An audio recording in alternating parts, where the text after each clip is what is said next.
Net India और Soni live TV पर प्रसारित होने वाले इंडियाज गॉट टैलेंट प्रोग्राम में अपनी प्रस्तुति देने वाले बाबा देव अघोरी का संस्कारधानी जबलपुर में आगमन हुआ। तिलवारा निवासी संस्कारधानी जबलपुर के जाने माने गीतकार सुने मूलचंदानी के निज निवास पर आयोजित संगीत शाम में बाबा का आगमन हुआ, जहां पर वह अपनी टीम के सदस्यों के साथ प्रस्तुत हुए। शनिवार 2 मार्च की शाम बाबा अपनी टीम के सभी सदस्यों के साथ भगवान शिव की भक्ति में लीन नजर आए, जहां उन्होंने मीडिया के सामने बेबाकी से अपनी बात रखी। बाबा की टीम में उनके साथ मनी म्यूजिक, अक्षय दुबे, सचिन शशांक और सौरभ अग्रवाल, तुषार विश्वकर्मा की उपस्थिति रही।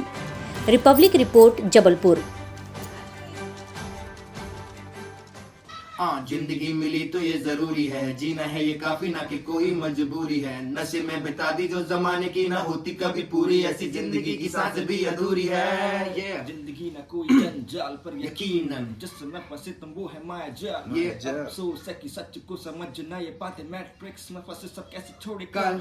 जीवन तेरा ये जैसे मछली है कोई किस्मत, जगह जो अभी तक तेरी सोई। नसीब को कोसने से मिलेगा ना कुछ, मेहनत किए बिना कुछ बनता ना कोई। यहाँ लोग बने लास्ट, जिके भी पल पल मरे, जन्म से मौत तक एक ही सर्कल चले। डेली रूटीन से जो बाहर ना आ सके तो अपने तू सपने को कैसे पूरा कर सके। कामयाबी आती नहीं घर बैठे भाई, तेरी उम्र बड़ी ना बड़ी सोच तेरी भाई। दिन रात कलेजे क्योंकि धुएं से जलाए मान बात, ये नशा तुझे नाश किए जाए। जो भी सीखा मैंने सीखा मेरी गलती से ही, तभी आज मैं संभल गया मर्जी से ही। जब से हुआ है भोलेनाथ जी से प्यार, मुझे लगने लगा है जैसे जिंदगी ये पूरी है। जिंदगी मिली तो ये जरूरी है, जीना है ये काफी ना कि कोई मजबूरी है। नशे में बिता दी जो जमाने की ना होती कभी पूरी, ऐसी जिंदगी की सांसें भी अधूरी है। पूछो मुझसे कौन हूँ, मैं शोर हूँ या मौन हूँ, कागजों को कश्ती करके बने लेखनी सुकून की हूँ। आदतें बुरी है मेरी, बुरा कोई काम नहीं, निर्धन को है प्रेम, धनवान को प्रणाम नहीं। कर्म वसु करता मैं सोचता परिणाम नहीं, नाथ को ना पूजो मेरी ऐसी कोई शाम नहीं। पूछो मुझसे कौन हूँ, मैं शोर हूँ या मौन हूँ। जय श्री महाकाल सीताराम। गुरुजी, जबलपुर आपका आगमन हुआ है, क्या उद्देश्य है? जी, तो नर्मदे हर दादू बम भोलेनाथ। तो जबलपुर से अति प्राचीन लगाव है और ये सिर्फ आध्यात्मिक व्यक्ति समझ पाएगा। माई नर्मदा से अति प्रेम, और वो स्वयं हमको बुलाती हैं।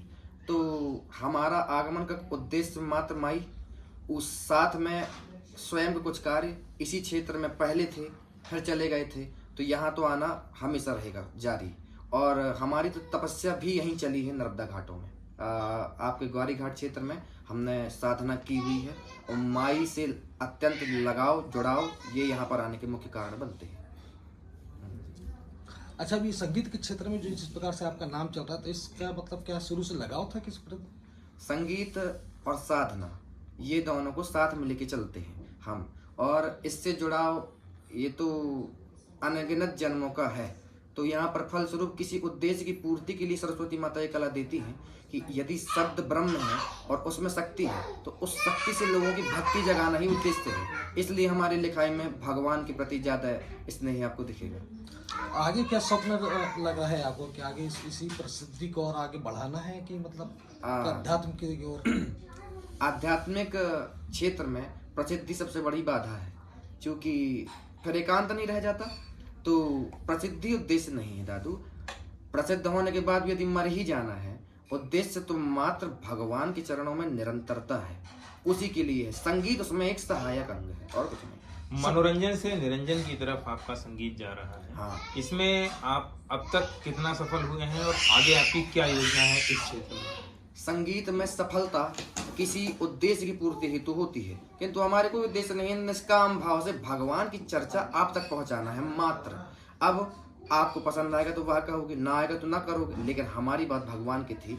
कोई सफलता का कोई उद्देश्य नहीं, बस भगवान की चर्चा करना है कुल मिला के। समाज के लिए क्या संदेश देना चाहेंगे आप? भगवान की भक्ति करिए, क्योंकि अपन लोग मरने वाले हैं। श्री महाकाल सीताराम। बाबा जी आज हमारे निवास स्थान जबलपुर में पधारे हैं, और संगीत की दुनिया में बहुत जल्द बाबा जी का नाम होने वाला है, और उनके मित्र का भी बहुत जल्दी, जो उनकी पूरी मंडली है ये बहुत आगे जाएगी।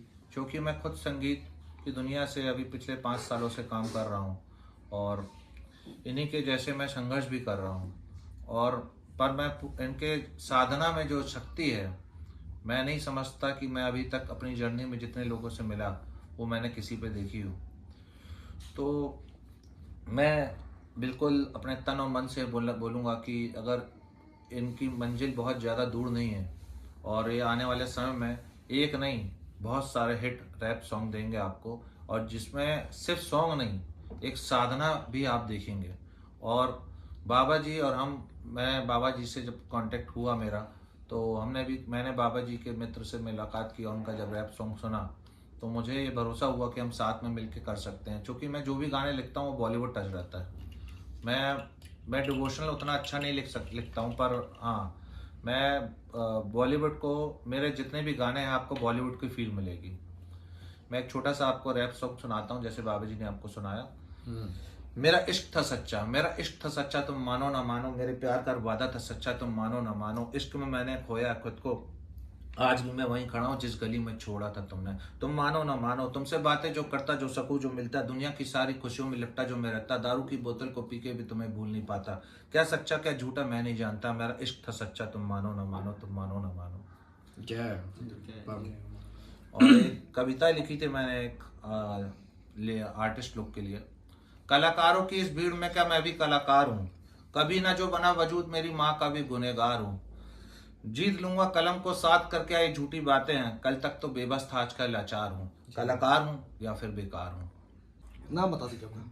मेरा नाम सुनय मूलचंदानी है और बहुत जल्द आप हमें तीनों को एक वीडियो सॉन्ग में देखेंगे जिसकी शूटिंग चंडीगढ़ मोहाली में होगी।